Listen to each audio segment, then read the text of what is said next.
Hi there, and welcome to the Community Broadband Bits podcast from the Institute for Local Self-Reliance. I'm Lisa Gonzalez. This is episode 38, and Christopher Mitchell takes us to Mount Vernon in the state of Washington. The municipal network in Mount Vernon is an open access network that connects schools, municipal facilities, hospitals, and businesses in their own town, and also in the nearby communities of Burlington and the Port of Skagit.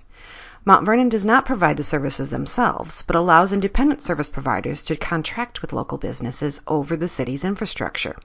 Christopher visits with Jill Boudreau, mayor of Mount Vernon, and also with Kim Kleppe, Information Services Director for the city, and Jana Hansen, Community and Economic Development Director. Let's go to the interview. We're going to start today with an introduction from Mayor Jill Boudreau. Thank you for joining us for the show and telling us a little bit about your community. Oh, thank you so much.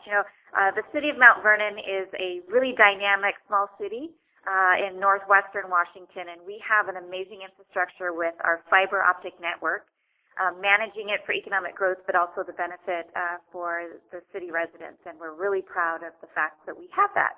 Excellent. Yeah, I was very excited to hear about it, so I'm looking forward to helping our audience to understand more about it. Well, thank you for giving us the opportunity to share. So now I'm joined by the Community Economic Development Director of Mount Vernon, that's Jana Hansen, as well as the Information Systems Director, Kim Kleppe. Thank you for coming on the show to help us learn more about this network. Oh, we're happy to do so. Yeah, very happy to get it out there. Can we take a step back and just get a sense of where this network began? Sure, I can give you what started this network. There's a couple key things. At the beginning, we were way back when we were trying to hook up our treatment plant back to City Hall, so we installed fiber to that in 1995, and we connected a couple of our buildings back then. And but what really started this whole thing in the year 1997, the mayor and the police chief at the time approached me as they wanted to buy a new building for the police department, and so and they asked me, how are we going to connect to them? I said, well, we need to install fiber. Well, it was a long run. It was a 2.5-mile run to where they were going to locate. And so we proceeded with that. And in that time, we also made a deal with the 911 center and the county to share some expense on the cost back then. And so with that, in 1999, we completed the first half of the fiber ring, and that's what got going. The previous year, in 1998, we had a huge Community Economic Fiber Summit, and we even had Bill Gates Sr. speak at it, and we had a full house of 325 seats filled to go over the fiber infrastructure and what we could do with the community back in 1998. So we had a very good kickoff for this whole thing. And at the beginning, we provided fiber for mainly the schools, the hospital, the county, the PUD, and the college. And we just created a plan where everyone paid into a maintenance plan to keep it upkept and fix anything that would happen along the way. When you decided to just go ahead and start building this fiber network, I'm curious if you were intimidated at all. We find that many of the communities that have done this do it through an electrical department, and you did not do that. You don't have an electrical department in Mount Vernon, and so you just went ahead and did it. And I'm curious what was going through your mind as you were making that commitment. Just doing it. I mean, there wasn't anything going on. We were just trying to come up with the money.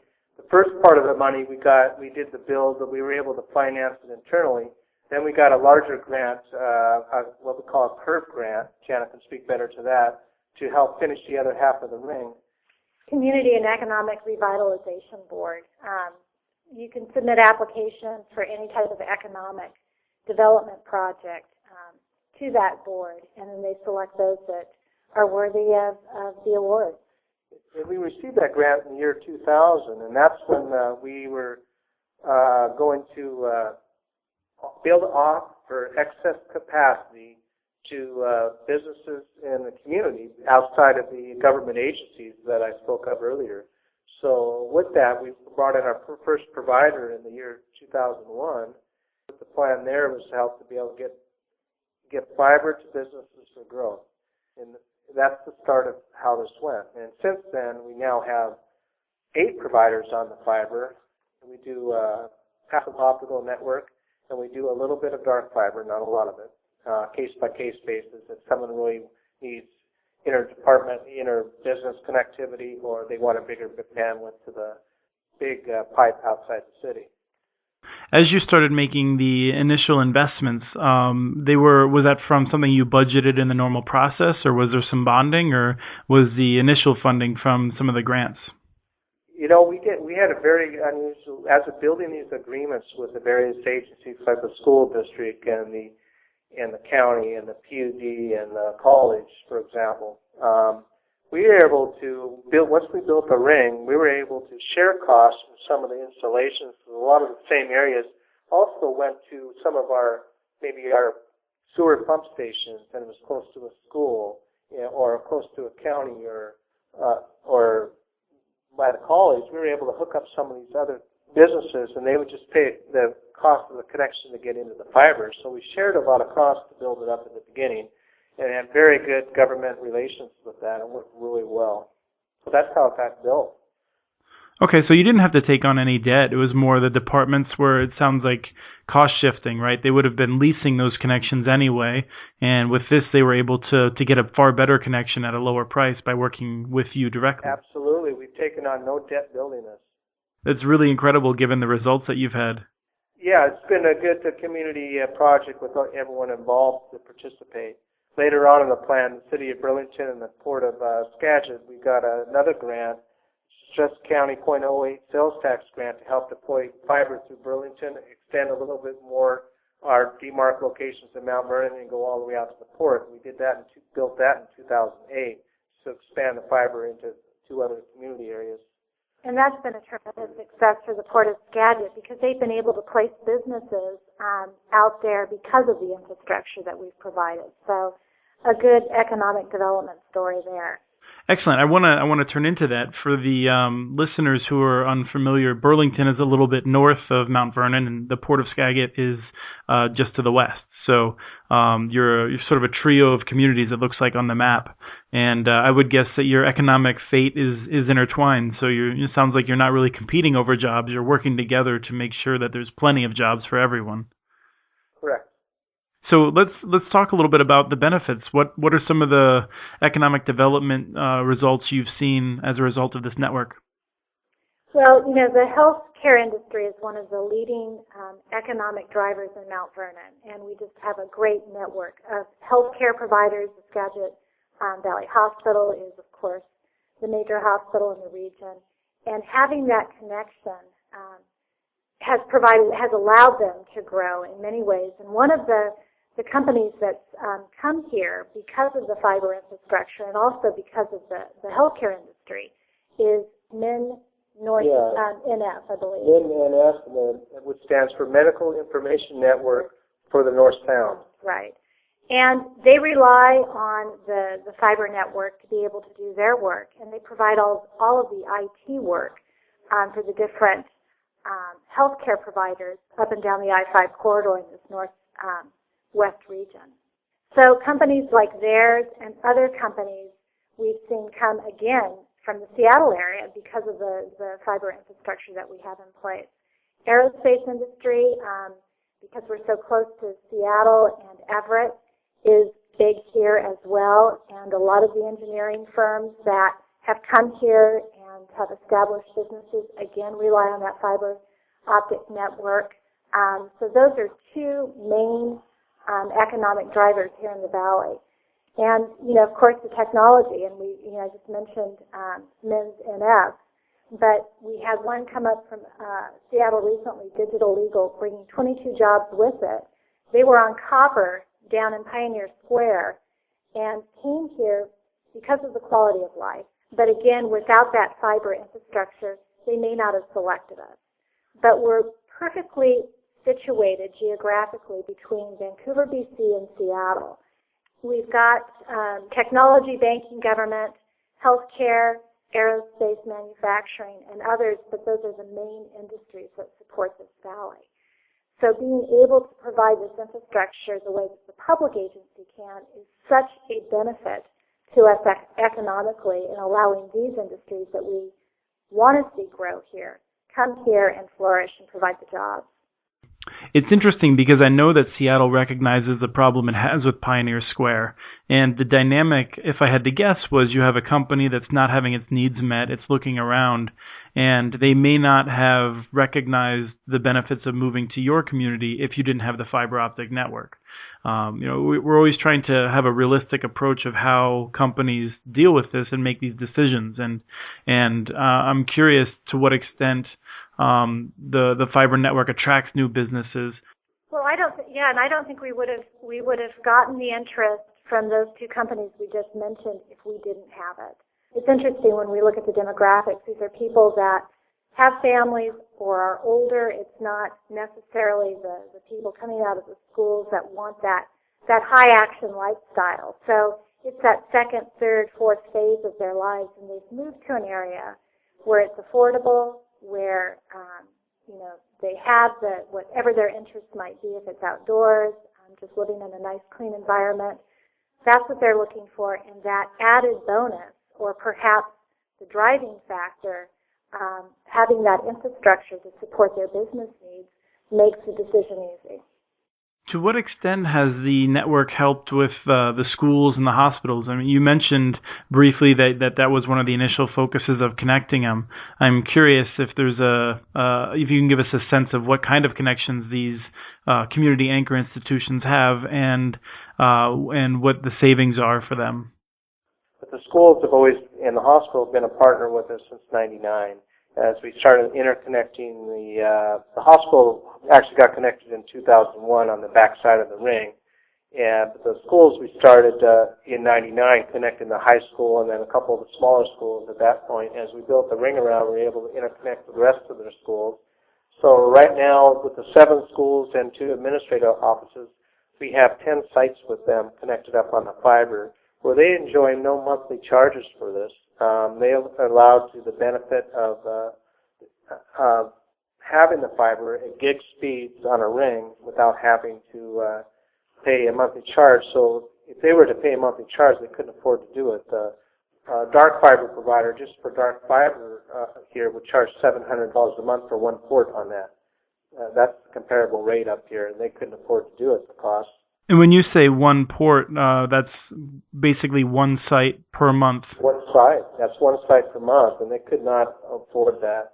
With the health industry, they're interconnecting with the health industry, and that's only going to grow at this point.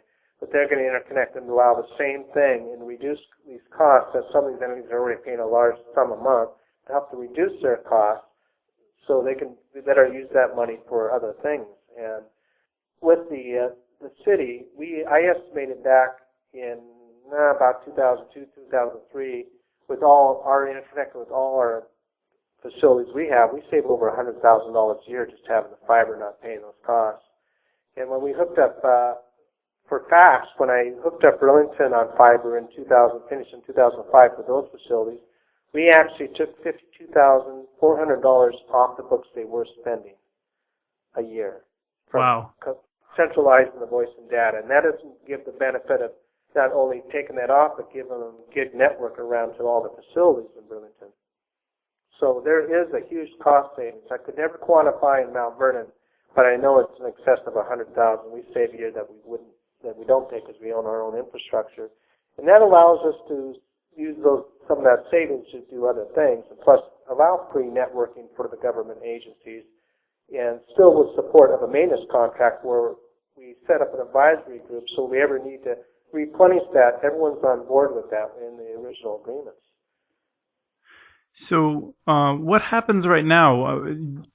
It sounds like this network is running very successfully. What happens with the net income you bring in? Does it sit in an account waiting for future network expenses, or is it able to be some of it go to the general fund to lower other pressures on the tax base? What happens?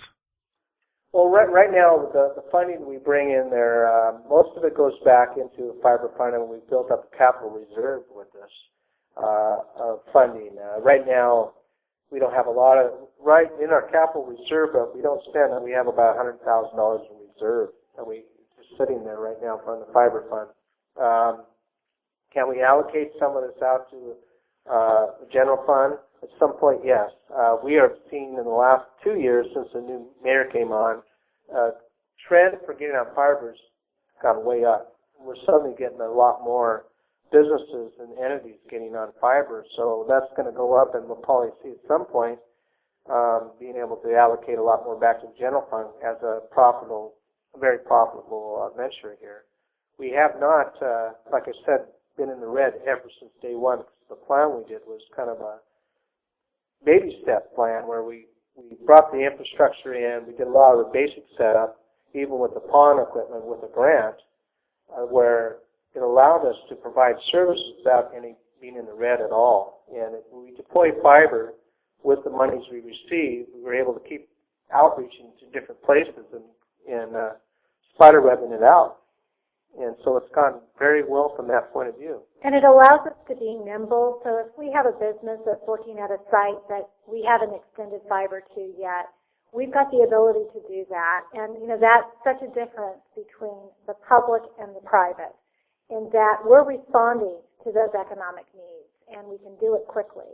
As opposed to perhaps the private side, which may wait till there's a larger employment base and business base to serve.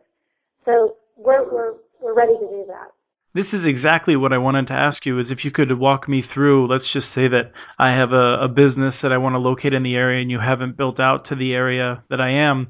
I know that in other communities, that business might go to a existing provider or several and ask for better services, and if they have a very high need, they might have to pay a very stiff upfront fee for the build-out cost, and then there's going to be a very high monthly payment for high bandwidth speeds. So what's different in working with you? I call the Mount Vernon fiber optic network, and what happens next?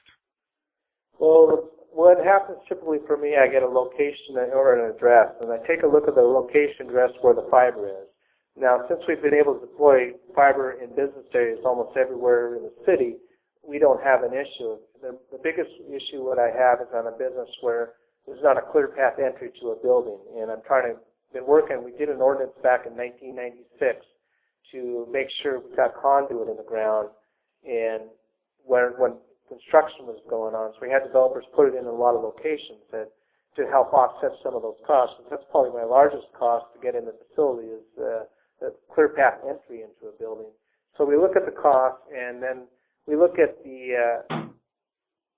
I look at where it makes economical sense for the city to deploy that a closest demarc is I see a good point to get to multiple businesses in the area. There is occasionally one in the blue that comes up that's just too hard to build there because we're not quite there yet. But that's very, very rare. Most of the time I can figure out a way to make it work. In the city ourselves, I put a little bit of the money coming from the fiber money coming in to help deploy farther out there. That's what I use the money to help keep building it out farther and farther so it gets reinvested back into the fiber. So it helps businesses get on and get the need, and it helps bring them to town easier that way. And so the businesses aren't a partner in the same way that the schools are, I'm guessing, right? The businesses have to pay a recurring fee. They don't pay a recurring fee to the city. They pay a recurring. They go to a provider. We have 8 providers, and they choose the provider. And how it works is we charge the provider 15% of the gross of what they make. So if they charge them $300 a month for fiber bandwidth, say they want a 50-meg connection to the internet, and they charge them $300 a month, we would get $45 a month for that. Right. I had neglected to mention up until now that this is an open access network, that you build it out and you do not compete with the private sector. You enable all manner of independent ISPs to get on and to create a real market for services. Yeah, that's correct. Absolutely. And it also kept our costs way down. We don't have to have the personnel to do that. We don't have to manage that infrastructure and get all the calls for services. And having the private business do what they do best made sense. I mean, Tacoma at the time, they have QuickNet. You're probably well aware of QuickNet in Tacoma, where they provide all 3 services, voice, video, and data down there. Well, they have quite a network down there built for that, but it's all that they own it all. But I saw a lot of headaches with trying to go down that path. Can we do that? Yes, but we don't. Is there anything else that we should know about Mount Vernon during this discussion? Yes, we're a great place to connect. So bring your businesses here to Mount Vernon. We are very tech-driven here right now, and we're starting to form. You're familiar with TAG in Bellingham, he said, and we're forming a new Skagit Tag Association here down in Mount Vernon. And we have quite a turnout of technology people here already. A lot are already on the fiber and being aware of what's the possibilities. And so we're trying to attract technology people to our location here. Excellent. Well, it sounds like you're already well on your way to succeeding in that effort. And if I didn't love winter so much, I should be tempted to come and check it out. Yes, you should. I'm running out of room in the United States. I'm going to end up in Canada the way winters are going lately, unfortunately. So, but I do want to ask you, as you are expanding the network, do you have any tips for other communities that want to make investments like you have, and how to best develop a map and have a sense of how to coordinate different kinds of infrastructure projects? Any tips? Well, the number one thing is being open with your community partners, because you can't build it without community partners. And you need both partners in the government side, in the public side, and also in the private side to really be successful. If you can't build those partnerships, you might as well, it's tough. It will be tough on you. But, using your comprehensive plans and your zoning maps and things like that, those tools will identify those areas that are intended to grow for office, for business, and that's where you would want to focus your efforts and your money to put in that infrastructure. And as Kim mentioned, ensuring that when you do have a development project in place, just like they put in the sewer, the water lines, and all the other utilities, that the conduit is also part of that. You learn to share costs with your partners is a big tip. When you're deploying, you look at the areas, and then usually what I do is if we're trying to build a connection for a school or a hospital, I try to bring in, well, what else is in that area? Same with us, ourselves, if we're going to another pump station, what else can we help offset some of the costs of the build? So usually when we get a build to a customer, we had one here just this last year that it was an expensive bill to get down there. So I had everyone, the providers, all marketing the area heavily at the time to help offset some of the costs, and it's worked out really well. We went in with one customer that had to move, and since then we've added 5 more down there just because of that on top of the one. So it's worked out real well. When you say partners, I immediately think of the schools, the hospitals, the other municipal departments. Who are some of your partners in the private sector? Private sectors have to do basically in a development area. You become basically, when you get, usually in the private area, usually working with the providers and letting them know, and they're going out and soliciting areas for fibers coming to this area. And when you do that, you end up partnering with multiple businesses, reduce your costs. I did another build last year where I was trying to, a provider moved, actually 2 providers moved to another area out on College Way, one of our main roads out here. And with that, I also hooked up 2 other businesses out there at the same time to reduce costs, with a third getting ready to come online. And with that, we work with the providers and say, okay, now we can split the costs over some cost. This private investor wants to get on, is going to pay a little bit to get on the fiber, and this one's going to pay some. This provider's going to pay some, and this other provider's going to pay some in proportion of getting on. And then the city ourselves, we pay a share of that to help get the build going. So that's what I mean by the public-private. We work with partnerships to make it happen. And how did you find these providers that became partners? A lot of times communities are looking for them, and they sometimes don't know where to look. Well, they've come at different times. The first one came, we sent out a request for proposals, an RFP, way back when, to get our very first one back in 2001. They just suddenly kind of emerged. How can they be a provider on your network? We don't charge a provider just to be connected to us. We provide it. We charge them for everything everyone they hook up, they have to pay for. Mm-hmm. Right now we were up to 8. We had actually another thing with our provisioning up here, because we're connected on a backbone going to Canada, to the Hastings building, and to the Weston building in Seattle.